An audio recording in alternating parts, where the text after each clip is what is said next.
बिस्मिल्लाहिर्रहमानिर्रहीम। अस्सलाम वालेकुम नाज़रीन, आप देख रहे हैं news one tonight with me Syed Asim Raza. और आज के प्रोग्राम में इस वक्त हुकूमती और पीटीआई के अरकान की जो एक कमेटी बनाई गई है स्पीकर की जानिब से और हुकूमत की जानिब से दावत दे दी गई है बाज़ाब्ता तौर पर। सवाल ये कि T20 मैच होगा या टेस्ट मैच होगा, मुज़ाकरात शुरू होंगे, कौन किसकी सुनेगा, क्या मुतालबात से मशरूत ये मुज़ाकरात जो हैं उसमें कोई कामयाबी नजर आती है। और दूसरा, मुज़ाकरात के साथ साथ जो मुकदमात और केसेस और सजाओं का सिलसिला शुरू हुआ है, बात वही आती है कि बानी पीटीआई के जो नताइज खास तौर पे केसेस के हवाले से वो जल्द ही आने की तवक्को है, यानी कि माना खेज और एक कहते हैं ना नतीजा खेज मरहले में वो दाखिल हो चुके हैं। क्या ये बैकफुट पर आ गए हैं? इन तमाम चीज़ों के बाद ये देखा जाएगा मुज़ाकरात बराए मुज़ाकरात या नताइज के लिए, क्योंकि मुल्की सियासत के लिए सियासी जमातों के मफादात को पस पुश डालना इस वक्त बहुत ज़रूरी है और हमारे पास बैरूनी जो दबाव है वो खुल के सामने आ चुका है।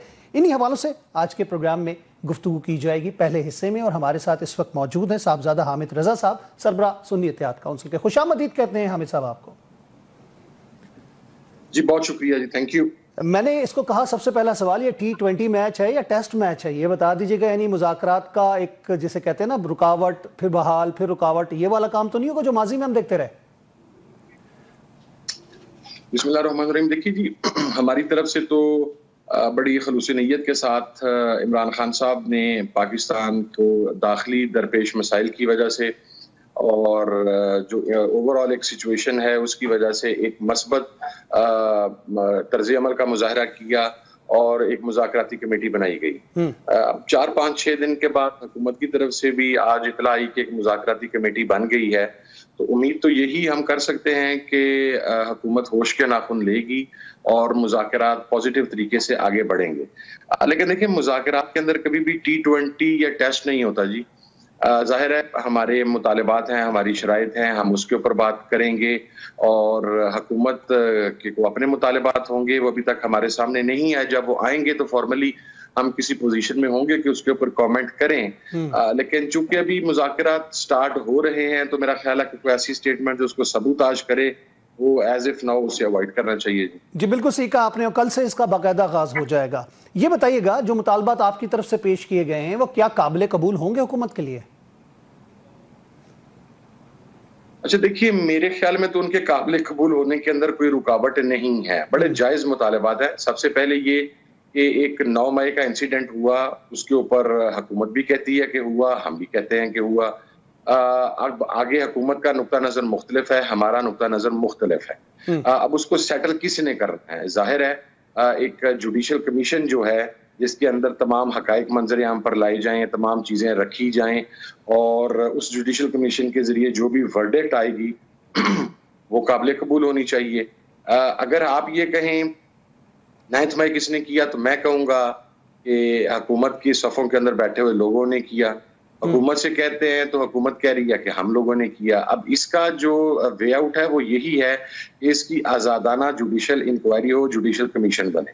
वो हमारा मुतालबा है। इसी तरीके से 26 नवंबर की जुडिशल इंक्वायरी, जुडिशल कमीशन है, वो क्यों? उसकी वजह यह है कि उसके अंदर पहले दिन से हमारा मौक़िफ़ ये है कि आज हमारे शहादतों की तादाद 13 हो चुकी है। आज ही एक और वर्कर जिनका अटक से ताल्लुक था, जो बुलेट इंजरी से जख्मी हुए थे, आज उनकी शहादत हो गई।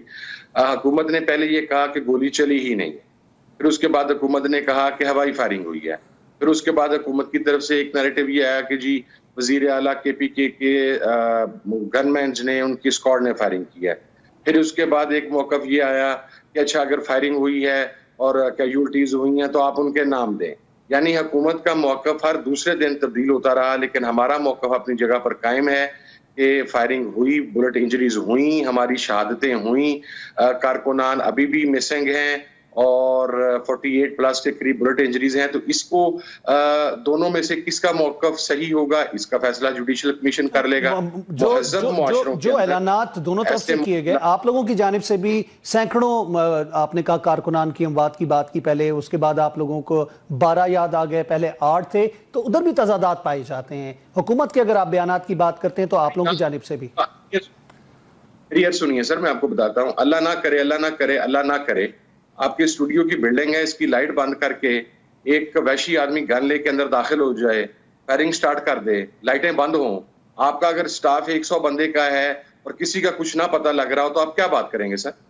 आपने लाइटें बंद करके कौमी शाहराह के ऊपर आपने पार्लियामान के सामने आप लोगों को गोलियां मारी, और हम जो सैकड़ों की बात कर रहे हैं, अभी भी हमारे 200 तो मिसिंग हैं, जो कि प्रिज्यूमरली हम उन्हें प्रिज्यूम कर रहे हैं कि they are death, as long as उनकी आइडेंटिटी जो है वो जाहिर नहीं की जाती और उनको उनका जो मिसिंग वाला स्टेटस है वो खत्म नहीं होता, वो सामने नहीं आते किया जाता। ठीक है, 13 सर मेरी एक कर सुन लीजिएगा, जो 13 की बात की गई सर, 13 बहुत बड़ा फिगर है।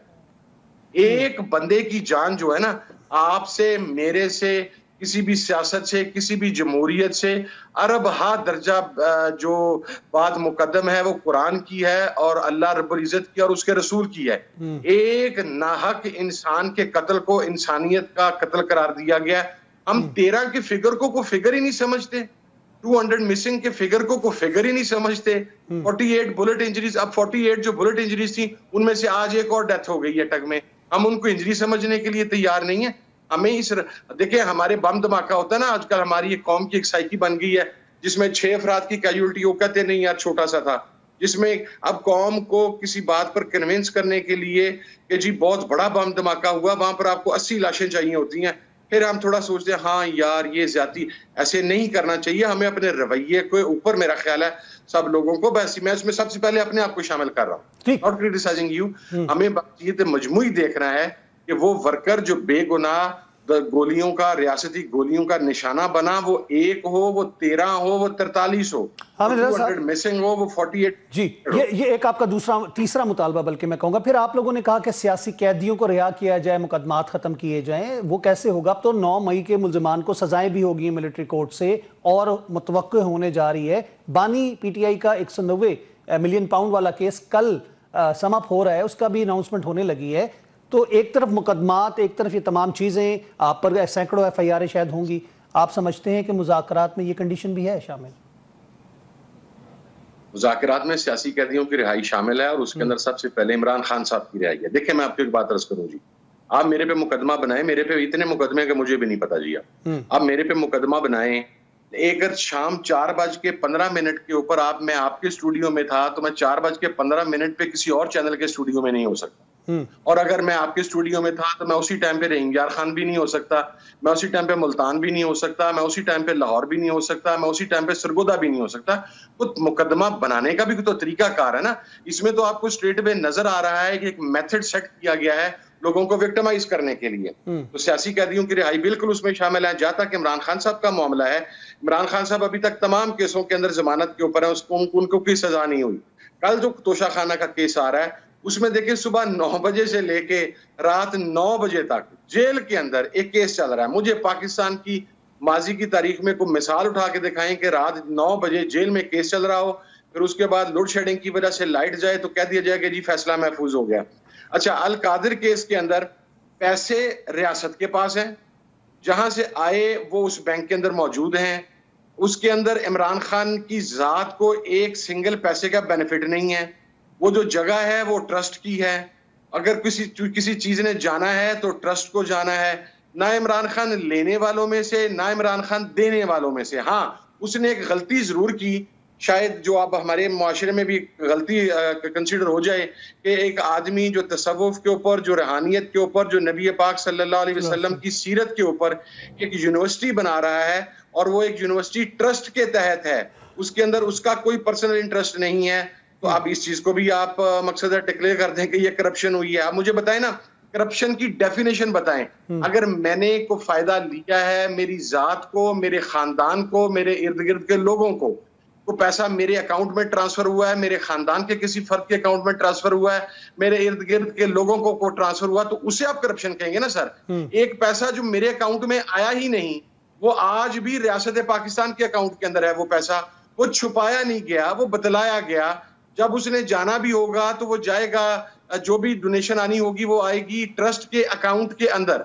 और ट्रस्ट की क्रेडिबिलिटी आप शौकत खानम देख लें, लाहौर देख लें, कराची देख लें, पेशावर देख लें, आप नमल देख लें, जो इदारे इमरान खान साहब ने हेल्थ केयर सेंटर में बनाए, जो उन्होंने एजुकेशन सेक्टर में बनाए, आज तक उसके ट्रस्ट के ऊपर कोई एक आदमी बदतरीन मुखालिफ भी उंगली नहीं उठा सका। तो इस चीज को मद्देनजर रखते हुए आप सजा रिगार्डिंग दिस, हामिद साहब मुझे ये बताइए, क्या ये इंस्ट्रक्शंस जो कैबिनेट के अंदर बंद लिफाफों पर साइन करवाएगी और आप लोगों के अपने ही लोग गवाहान में शामिल हैं, क्या ये इंस्ट्रक्शन सुप्रीम कोर्ट की थी? क्योंकि जो सुप्रीम कोर्ट का जुर्माना था उन्होंने अदा करना, तो आप अपने ताकत को गलत इस्तेमाल करते हुए, ठीक है वो पाकिस्तान के अकाउंट में है, सुप्रीम कोर्ट ऑफ पाकिस्तान में मौजूद है, उन्होंने उसमें से कोई पैसा नहीं लिया, एक को बेनिफिट दिया गया कि जो पैसा पाकिस्तान के खजाने में आना था उसको आपने डाइवर्ट करवाया, जो उन्होंने अपनी जेब से अदा करना था। यह पैसा इलीगल मनी लॉन्ड्रिंग का पैसा था जो पाकिस्तान को वापस करना था, और वो पाकिस्तान के खजाने में आके उसके बाद उसका जुर्माना अलग से वो जो बिल्डर हैं उनको अदा करना था। अच्छा सर, देखिए उसके अंदर मैं आपको एक नुक्ता नजर बयान करता हूं जी। सबसे पहले तो जो गवाहान पेश किए गए थे, कोई गवाह सर वहां पर तो अपनी बात पे कायम ही नहीं रहा। आपने आजम खान को बस ये गवाह पेश किया था, तो आजम खान की स्टेटमेंट चेक कर लेना सर आप। जिस चीज के ऊपर हम ये पूरा नैरेटिव बिल्ड कर रहे हैं, बंद लिफाफे के अंदर इसके ऊपर साइन करवाए गए, तो बंद लिफाफे में जो तो लोग आज भी इमरान खान के साथ खड़े हैं वो तो इस चीज को नहीं मानते। वो जो बंदा जिसको बतौर वादा माफ गवाह इमरान खान साहब के खिलाफ अदालत में पेश किया गया, वो तो अपनी गवाही से मुकर गया, वो तो अपने बयान से मुकर गया, वो पीछे हो गया अपने बयान से। हाँ, अब जो लोग छोड़ गए हैं अपने जाती मुफाद के लिए, जिनका मकसद हमेशा वो हिजरत माइग्रेट करने वाले परिंदों की तरह उड़ जाना होता है हर आने वाली ताकत को देख के, वो किसी के खिलाफ भी वादा माफ गवाह बनता रहे जनाब। वो पहले शायद कि कई केसेस में पीपल्स पार्टी के खिलाफ भी वादा माफ गवाह होंगे, कुछ में वो नून लीग के खिलाफ वादा माफ गवाह होंगे, आज किसी और की हुकूमत है तो इसमें वादा माफ गवाह होंगे। देखिए, जहां तक इस चीज का ताल्लुक है कि वो पैसे यहां पर आने, अच्छा अगर उसके अंदर को मेलाफाइड इंटेंशन हो ना, तो उन पैसों को डाइवर्ट किया गया, क्या ये नहीं हो सकता था कि वो पैसे रियासत के अकाउंट में आने की बजाय वो डायरेक्ट ही उधर अल-कादर के अकाउंट के अंदर चले जाते? अगर चाहते तो ऐसा भी तो कर सकते थे ना सर। अगर आपके बकौल या वो जो लोग ये नैरेटिव बिल्ड कर रहे हैं उनके बकौल वो इतनी बड़ी करप्शन कर ली, तो भाईजान फिर अगर जो आदमी करप्शन कर रहा होता है उसे पता होता है कि स्टेट अकाउंट में पैसे नहीं ट्रांसफर करवाए जाते, वो पैसे इंग्लैंड से अल-कादर के अकाउंट में भी ट्रांसफर हो सकते थे सर, स्टेट अकाउंट के अंदर है, इसलिए कि उस बंदे की नीयत में कोई खोट नहीं था, उसके अंदर कोई दो नंबरी नहीं थी। बाकी ये टेक्निकलिटीज है, अब कल फैसला आ लेने दें, उसके बाद पूरी डिटेल इंशाल्लाह सामने मतलब आप ये समझ रहे हैं कि जो मुज़ाकरात में आगे लुकिंग फॉरवर्ड आप कहते हैं जो पोजीशन है उसके अंदर आप कहते हैं कि हमने ये मुज़ाकरात में इसको शामिल किया, लेकिन मेरा एक जो हुकूमत की तरफ से भी शायद आपसे यही बहस होगी कि अब तो केसेस की सजाएं भी हो रही हैं, और ये पहले कह दिया गया था कि इन मुज़ाकरात का खान साहब के केसेस पे कोई असर नहीं पड़ेगा, ना उसके ऊपर कोई बात की जाएगी। खान साहब ने मुज़ाकरात के अंदर अपनी रिहाई की कोई बात नहीं की जी। Let me be very clear on it. ठीक, उस बंदे ने स्टेट्समैनशिप की है, उस बंदे ने अपनी जमात के और बेगुनाह जो सियासी वर्कर्स हैं उनकी रिहाई की बात की है। लेकिन मुज़ाकराती कमेटी का इस बात पर इत्तफाक़े राय है, और इत्तफाक़े राय था अभी भी इसी बात पर हमारा कि सियासी कैदियों में से सबसे बड़ा सियासी कैदी इमरान खान है।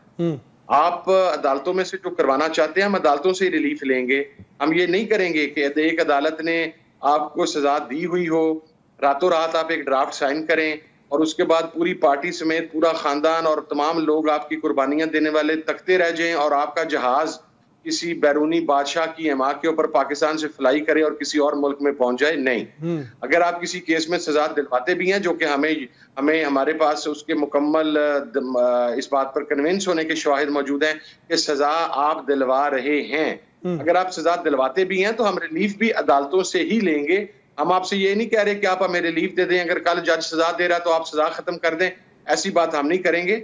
लेकिन आपको पॉलिटिकल विक्टिमाइजेशन से रोकने की कोशिश करेंगे, आपको समझाने की कोशिश करेंगे कि आपने जो जो केसेस इमरान खान पर 200 के करीब बना दिए हैं उनमें से किसी केस में कुछ नहीं निकला, आपको अल्टीमेटली जाके एंड अल-कादर पर ही जाना पड़ा, उसमें से भी कुछ नहीं निकलेगा। तो इस चीज के ऊपर हुकूमत को बतलाएंगे इंशाल्लाह, और उसकी रिहाई इमरान खान की वो हमारे एजेंडे के अंदर शामिल है जी।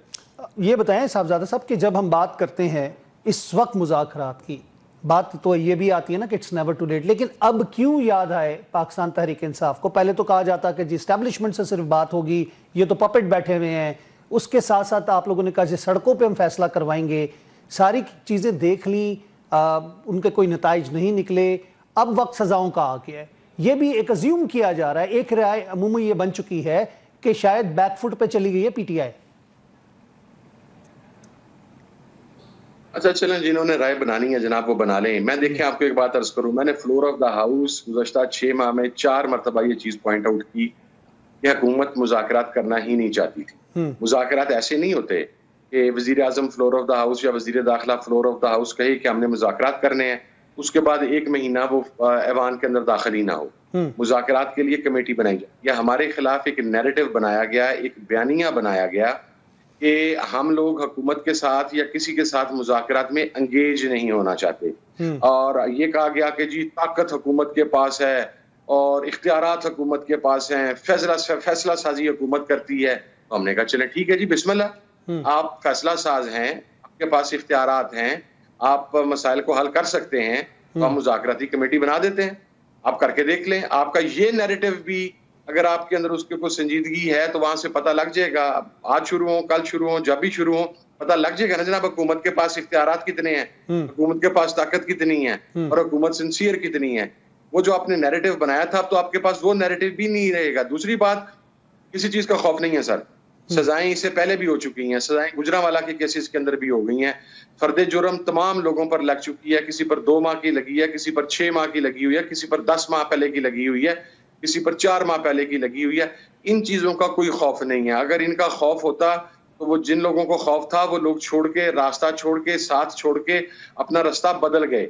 जिनको इन चीजों की परवाह नहीं है वो आज भी उसी जगह पर खड़े हैं। तो ये चीजें हमारे लिए मैटर नहीं करती। ये एक मकसद है, जब आप खसियानी बिल्ली खंबा नोचे वाली बात है, आप दे ले हमें सजा, मुझे देने, मेरे पे फर्दे जुर्म आपने लगाई हुई है, आपका क्या ख्याल है मुझे सजा देने के मैं इमरान खान का साथ छोड़ दूंगा, एक सीट के लिए उसका साथ छोड़ दूंगा? Sir, will not happen.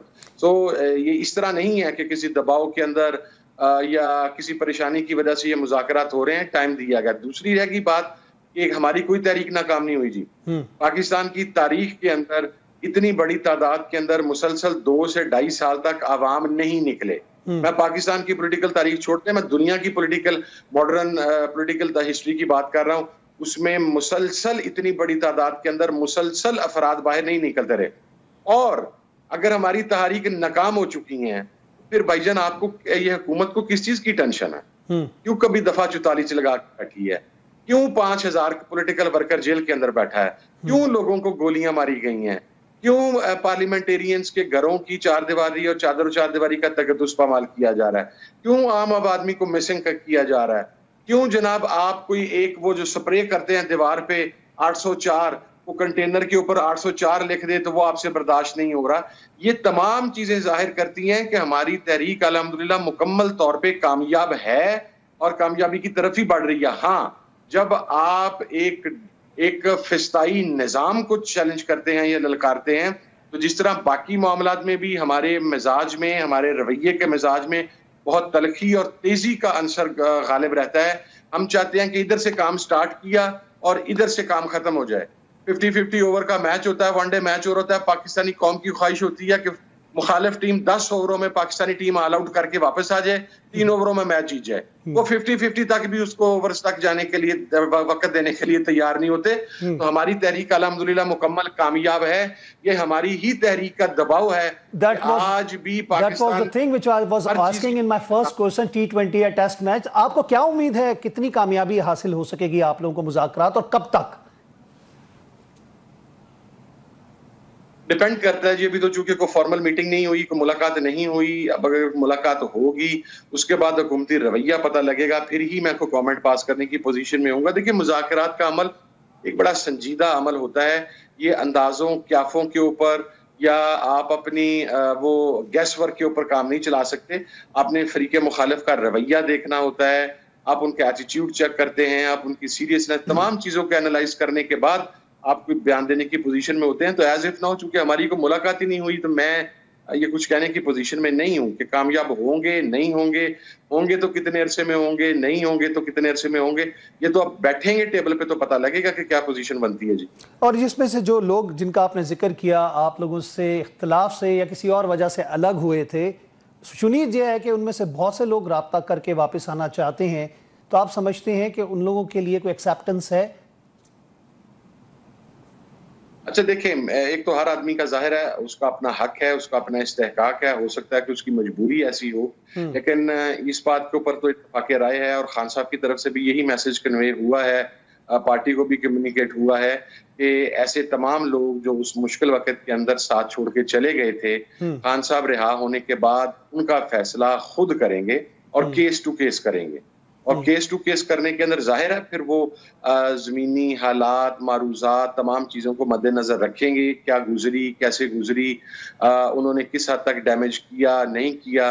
तो शायद कुछ अफराद को लिया भी जाए, लेकिन अगेन ये फैसला खान साहब ही का है और उनकी तरफ से बड़ी क्लियर सी एक बात जो हमारे तक आई है वो यही है कि बाहर आने के बाद, रिहा होने के बाद खान साहब खुद फैसला करेंगे। बहुत बहुत शुक्रिया साहबजादा हामिद रजा साहब, आपने अपना कीमती वक्त दिया और अपनी राय से हमें आगाह किया।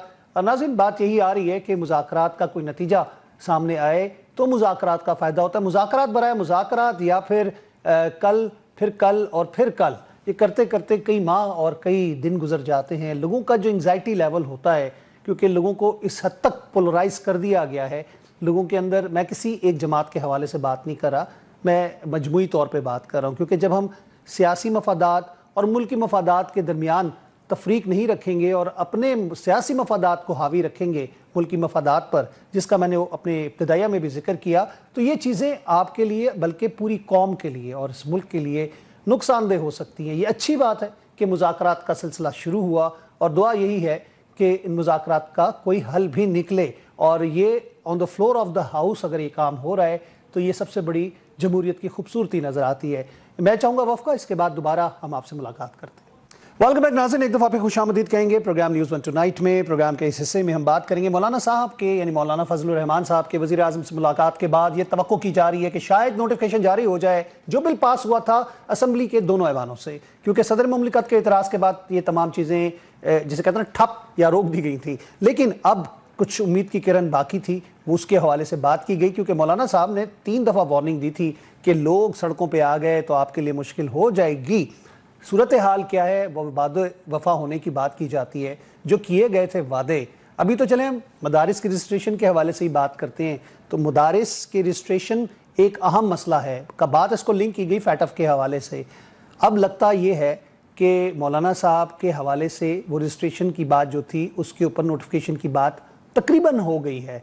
इसी हवाले से गुफ्तगू करने के लिए हमने दावत दी है, तर्जुमान है JUIF के असलम गौरी साहब, खुशामदीद कहते हैं आपको। गौरी साहब, ये बताइएगा कि मौलाना साहब से जो किए गए वादे थे, मैं एक वादे की बात नहीं कर रहा, क्या वो वफा होने लगे हैं?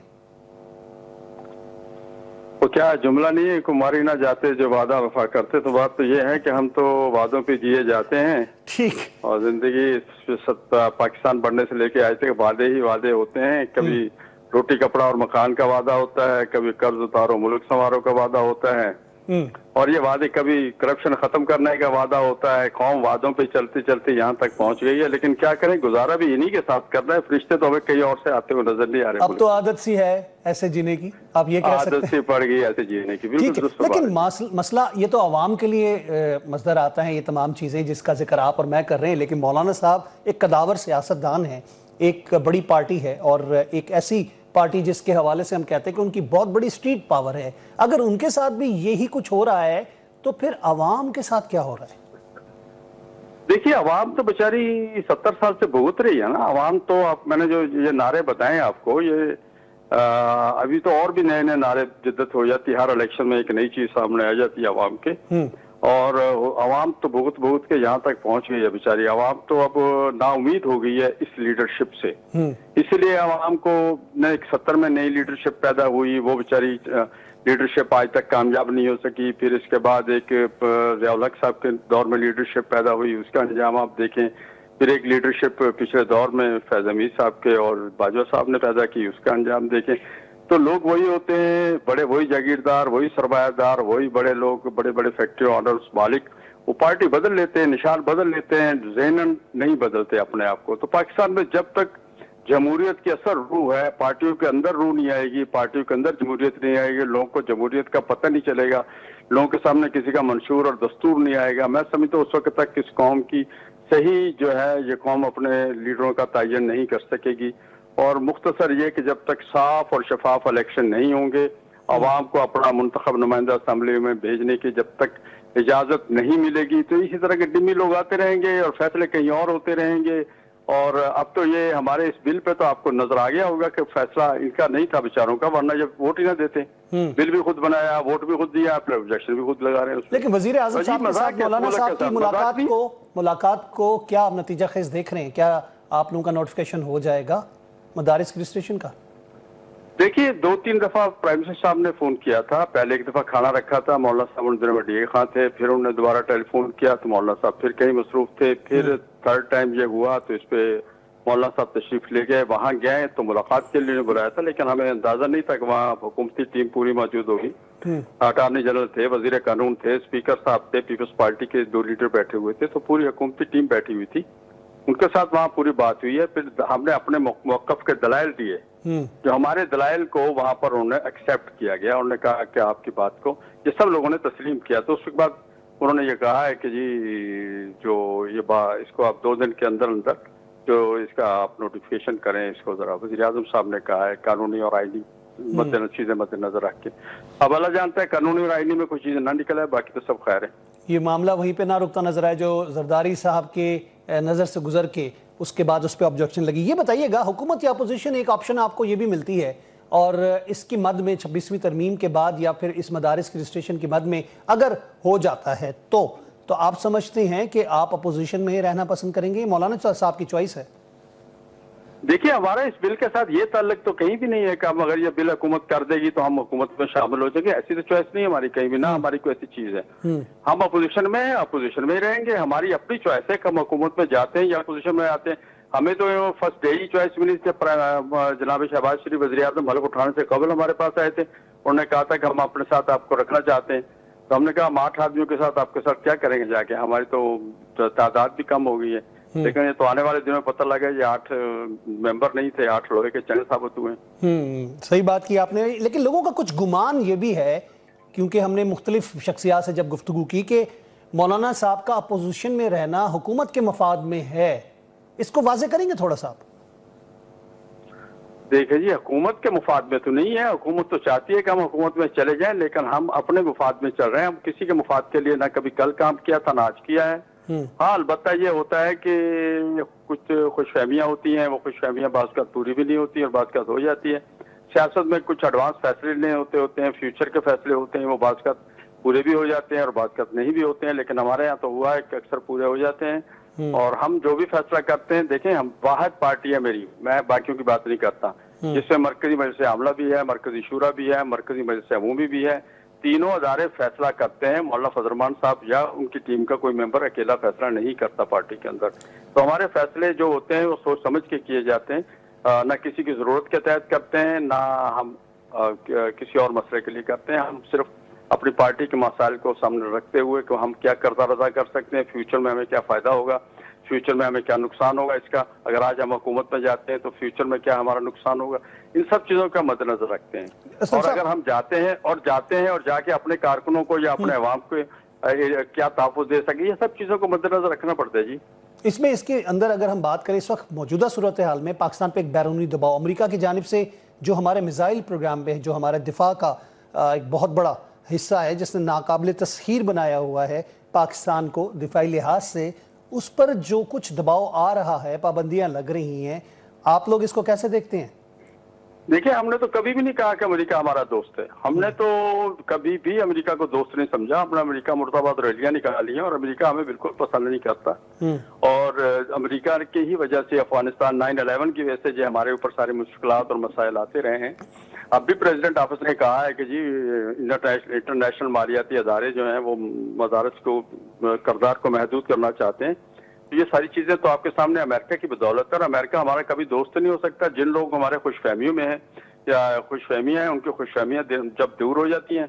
अब देखिए, आजकल वो लोग सब खामोश होंगे जो लोग अमेरिका की हामी थे, और आजकल खामोश होंगे। अगर हम दूसरे लोग अब जो भुगत रहे हैं वही भुगतेगी, हुक्मरान भुगतेंगे, कौम भुगतेगी। और फिर जब वक्त गुजर जाता है फिर वो थोड़े से लोग होते हैं 5% 10% निकल के मैदान में उतर आते हैं और ऐसा लगता है पूरी कौम जो है अमेरिका के साथ खड़ी हुई है।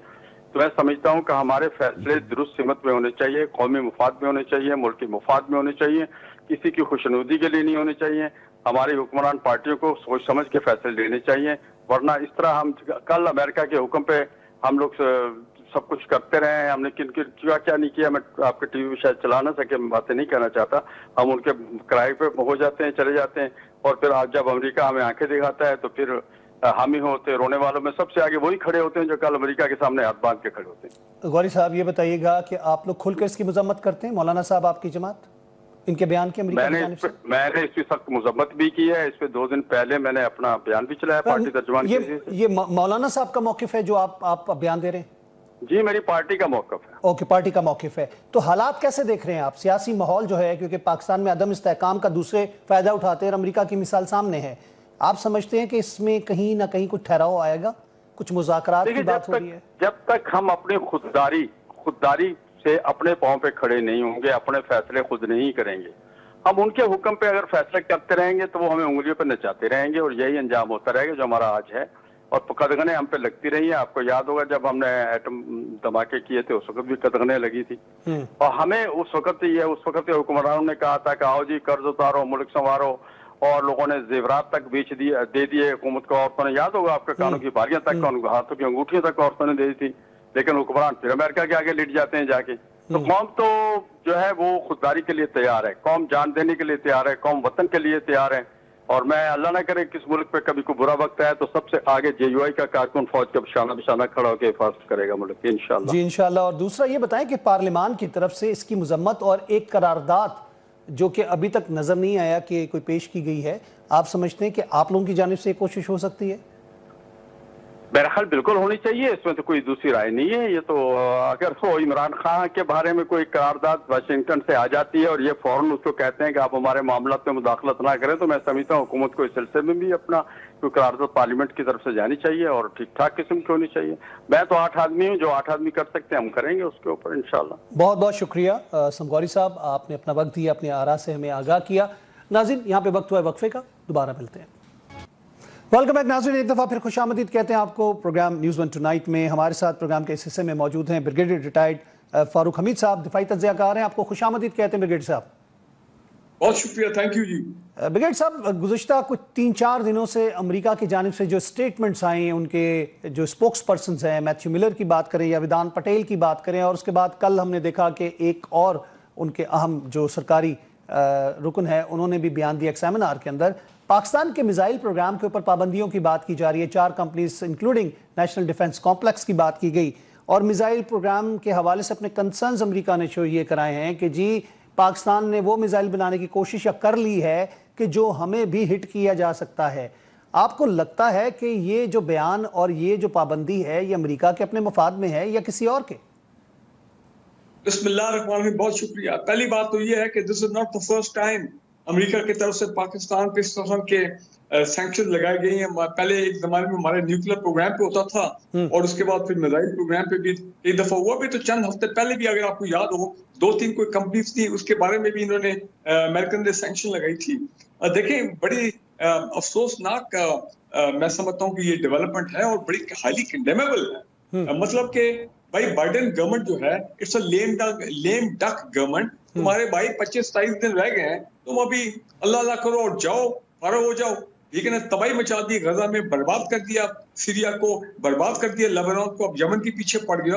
तो मतलब इनको कोई सेंस, इनमें मेरा ख्याल है वो सेंस ऑफ बैलेंस जो है वो खत्म हो गया है। तो भाई पाकिस्तान का अमेरिका के साथ क्या ताल्लुक है कि हम 7,000 किलोमीटर की रेंज वाले मिसाइल बनाएं? भाई हमारा जो न्यूक्लियर प्रोग्राम है, हमारा स्ट्रेटेजिक वेपन प्रोग्राम है, it is India centric, it is a deterrence against India.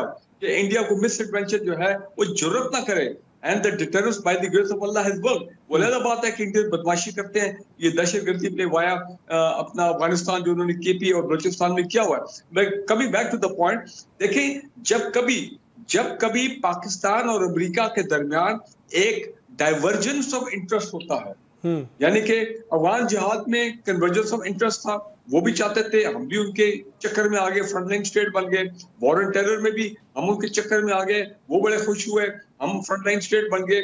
वो अफगानिस्तान में 20 साल रहे, वो नेटो फोर्सेस, और उसके बाद जब निकले तो बर्बाद हम हो गए इकोनॉमिकली, फाइनेंशियली, और जो हमारा नुकसान हुआ 70,000 हमारे लोगों का की जानें जो हैं वो गई, 80,000 हुए, ठीक है ना। तो वो तो चले गए। अब क्या, अब मसला क्या है? अब मसला उनको ये है कि जनाब, मैं I am coming to the point, ये पता नहीं किसी ने पहले बात की है, you may not agree with me, लेकिन मैं ये समझता हूँ कि इस वक्त इसराइल डोमिनेट कर रहा है अमेरिका की पॉलिसी, इसराइल डोमिनेट कर रहा है बरतानिया की पॉलिसी, ठीक है ना जी। और मेरा ख्याल है कि इसराइल कमांड कर रहे हैं इनको, इन लोगों को। और जिस तरह हमने देखा है पिछले 1.5 साल में जो जेनोसाइड हुआ है, लेट मी ऐड समथिंग, ये इसराइल नहीं, सिर्फ भारत और इसराइल मिलकर। जी, थैंक यू वेरी मच। बिल्कुल, जब हम इसराइल कहते हैं तो भारत शामिल होता भी इसमें, इनका बड़ा स्ट्रॉन्ग नेक्सस है, ठीक है ना जी। और क्या है कि इन्होंने इसराइल को डोमिनेट करा दिया है, बल्कि इसराइल ने अपनी डोमिनेशन मिलिटरली अचीव कर ली है in the Middle East, in this region. अब उनको ये तकलीफ हो रही है कि भाई यमन से बैठ के वो मिसाइल जो है वो दागे जा रहे हैं और वो टेल अवीव में गिर रहे हैं। वो कहते हैं भी एक और मिसाइल पावर इस इलाके में, दैट इज पाकिस्तान, अनबीटेबल, माशाल्लाह, the only Islamic nuclear power.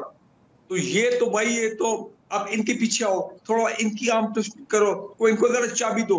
तो मैं तो समझता हूँ ये तो वही गेम है कि पाकिस्तान के साथ अब ये गेम खेलना चाहते हैं, हम पे प्रेशर डालेंगे। लेकिन दूसरा सवाल ब्रिगेड साहब ये भी आता है कि खित्ते में अमन के तवाजुन की और ताकत के तवाजुन के हवाले से अगर बात की जाए, उसमें ये तो बिगाड़ की कोशिश नजर आती है। अभी चंद दिनों पहले अग्नि, जो कि एक फ्लॉप मिसाइल है लेकिन 10,000 किलोमीटर की रेंज का वो एक लॉन्ग रेंज मिसाइल है, इंडिया ने उसका तजर्बा किया, जिनकी न्यूक्लियर कैपेबिलिटीज के ऊपर भी बात की जा रही है। यूरेनियम उनके ब्लैक मार्केट के अंदर, आम मार्केट के अंदर जी ओपनली मिलती रही है, कितने ही केसेस ये सामने आ चुके हैं। तो इंडिया इसराइल का तो डेफिनेटली हमें नजर आ गया एक इन्वॉल्वमेंट।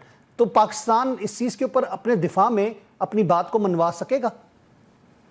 बिल्कुल मनवा सकेगा। देखिए जी, अमेरिका के साथ मैं 4 साल अमेरिका में रहा हूँ, अपने एम्बेसी में लेफ्टिनेंट कर्नल, आज से 25 साल पहले। ठीक है, मैं मानता हूँ हालात बहुत चेंज हो गए, लेकिन उस वक्त भी अब बड़े सैंक्शन लगते थे।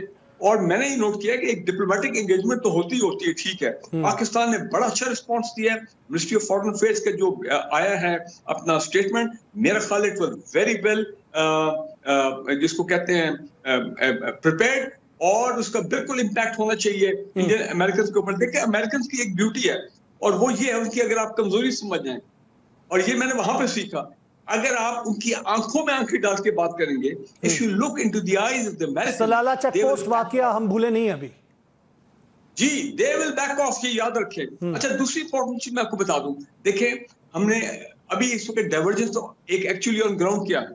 हम सीपैक से पीछे हटे नहीं है, सीपैक 2 आ गया। हम जनाब पाकिस्तान, चीन के हमारे साथ जो डीप स्ट्रेटेजिक ताल्लुकात है, हम उसे हटे नहीं। अब तो खबरें आ रही कि पाकिस्तान चीन से J-35 latest state of the art stealth, super stealth aircraft वो लेने के चक्कर में है। जो मैं सोशल मीडिया पे पढ़ रहा हूँ कुछ साइट्स के ऊपर, J-10 तो आ गई है, अब J-31 आने, J-35 आएंगे। तो देखे जाओ, उनको तो मुसीबत पड़ी हुई है कि ये Pakistan is becoming militarily very strong. ये IMF को यूज करते हैं पाकिस्तान की आर्म ट्विस्टिंग के लिए, ये सैंक्शन का इस्तेमाल करते हैं पाकिस्तान की आर्म ट्विस्टिंग के लिए। लेकिन मैंने फिर आपको कहा, अल्हम्दुलिल्लाह, जब when it comes to external sanction, इस तरह की जो आर्म ट्विस्टिंग है, पाकिस्तानी कौम इज यंग। इसमें एक और माजी को अगर शामिल करें, अफगान वॉर के अंदर CFS जो एक फंड था, पाकिस्तान ने पूरी दुनिया की दहशतगर्दी की जंग अकेले लड़ी, उसके बाद वो फंड भी नहीं मिला। आपको याद होगा उस वक्त परवेज कियानी साहब आर्मी चीफ थे, और एक काफ़ी अरसा ये शोर मचा रहा है। जो वादे किए गए थे इस दहशतगर्दी की जंग में, पाकिस्तान जो लड़ रहा था अपने रिसोर्सेज से, उसके लिए एक फंड मुख्तस था, वो नहीं दिया गया। पाकिस्तान की की कोशिश, लेकिन दहशतगर्दी वहीं पे मौजूद है। पाकिस्तान में आज भी शहादतें हो रही हैं, हमारे फौजी जवान अफसरान शहादतें दे रहे हैं, जो अफसोसनाक वाकया गुज़िश्ता रोज़ पेश आया। आप समझते हैं कि जिस तरह हमें हिलरी क्लिंटन ने वहाँ पे सेनेट की जो कमेटी थी डिफेंस की, उसमें बयान दिया था कि वो हमने बनाए, वो सारा कुछ जो अफगानिस्तान में हुआ वो हमने किया, अपना मतलब पूरा हुआ, हाथ झाड़ के हम पीछे बैठ गए, और पाकिस्तान के ऊपर डू मोर और पाकिस्तान के ऊपर आज तक यही एक फिनोमेना यूज किया जाता है। देखिए जी, यही तो मैं आपको कह रहा हूँ कि वो अभी अमेरिका, अभी हमने उनको फैसिलिटेट किया, उनकी तो जान मुसीबत में थी अफगानिस्तान में, हमने जाके सेफ एग्जिट दिलवाया। गवर्नमेंट, हमारे सिक्योरिटी एस्टैब्लिशमेंट ने दोहा में जाके तालिबान के साथ मीडिएट करके हमने उनका दोहा एग्रीमेंट कराया, उनको एक सेफ पैसेज दिया, उनको एक पेसिफिक एग्जिट दिया फ्रॉम अफगानिस्तान। पीछे वो छोड़ गए पता नहीं कितने अरब डॉलर के हथियार, और अब समझ में आ रहा है, मैं भी उसको सोचता था कि यार ये पागल हो गए अमेरिकन, इतने स्टेट ऑफ द आर्ट हथियार पीछे छोड़ गए हैं, ये किसके लिए छोड़ गए? वो अब समझ आ रही है।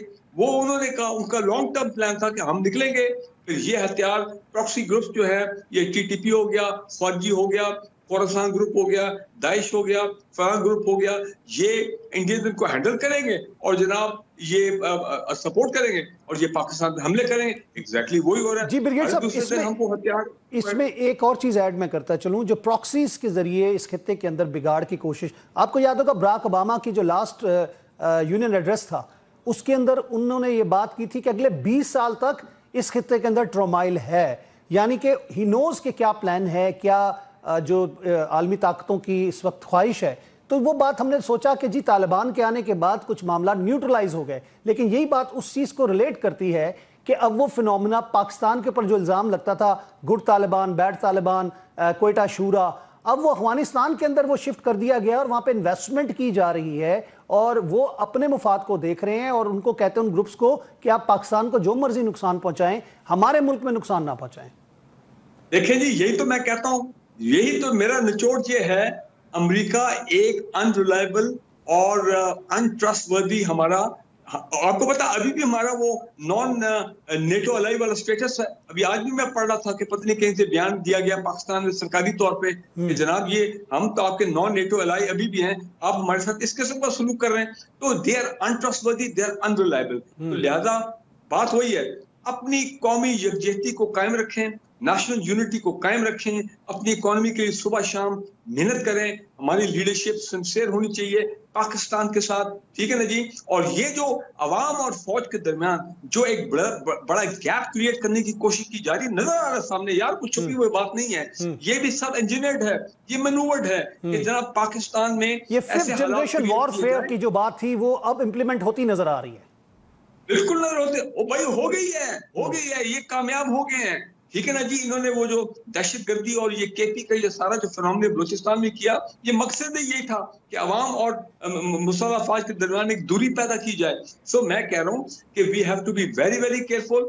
इस वक्त पाकिस्तान की कौमी leadership, political leadership, surely the military leadership, they all must come together, because Pakistan के दुश्मन लीबिया को तबाह कर दिया, सीरिया को तबाह कर दिया, इराक को तबाह कर दिया, लेबनान को तबाह कर दिया, गजा को तबाह कर दिया, अब यमन के पीछे पड़े हुए। मैं हैरान हूं, 3 दिन से British aircraft, Israeli aircraft, American aircraft, यार कमाल हो गया।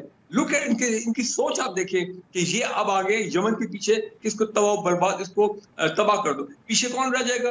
बाकी तो वो स्टेट्स हैं मिडिल ईस्ट की जिन्होंने जो कॉम्प्रोमाइज कर गए, इजिप्ट हो गया, जॉर्डन हो गया, चले मैं सऊदी अरेबिया के नाम मुताब तरीके से लेता हूँ, वो अभी भी बात हक और सच की बात करते हैं। सऊदी जिसमें कोई शक वाली बात नहीं है, उन्हें अभी तक भी इसराइल को रिकॉग्नाइज नहीं किया, तो एक्चुअली पीछे रह गए फिर ईरान और पाकिस्तान। तो वो आप देखेंगे ईरान को उन्होंने वैसे दबा के अब रखने की कोशिश कर रहे हैं, लेकिन याद रखें ईरान का न्यूक्लियर वेपन प्रोग्राम, ईरान का मिसाइल प्रोग्राम, वो ईरान को छोड़ेंगे नहीं। और पाकिस्तान नजरें हैं उनकी पाकिस्तान पे, इस साइड से इंडियंस हैं, इस साइड से वेस्ट में ये लोग सारे हैं। तो मैं कहता हूँ we have to be very very alert, we have to be on the guard. ये आपके दोस्त नहीं है, ये याद रखें। अगर हम समझते हैं कि ये मुश्किल वक्त में हमारी मदद करेंगे, नो सर। अगर आईएमएफ हमें पैसे दे रहा है तो कोई हमें ग्रांट नहीं दे रहा, आईएमएफ हमें कर्जा दे रहा है जो हमने वापस करना है।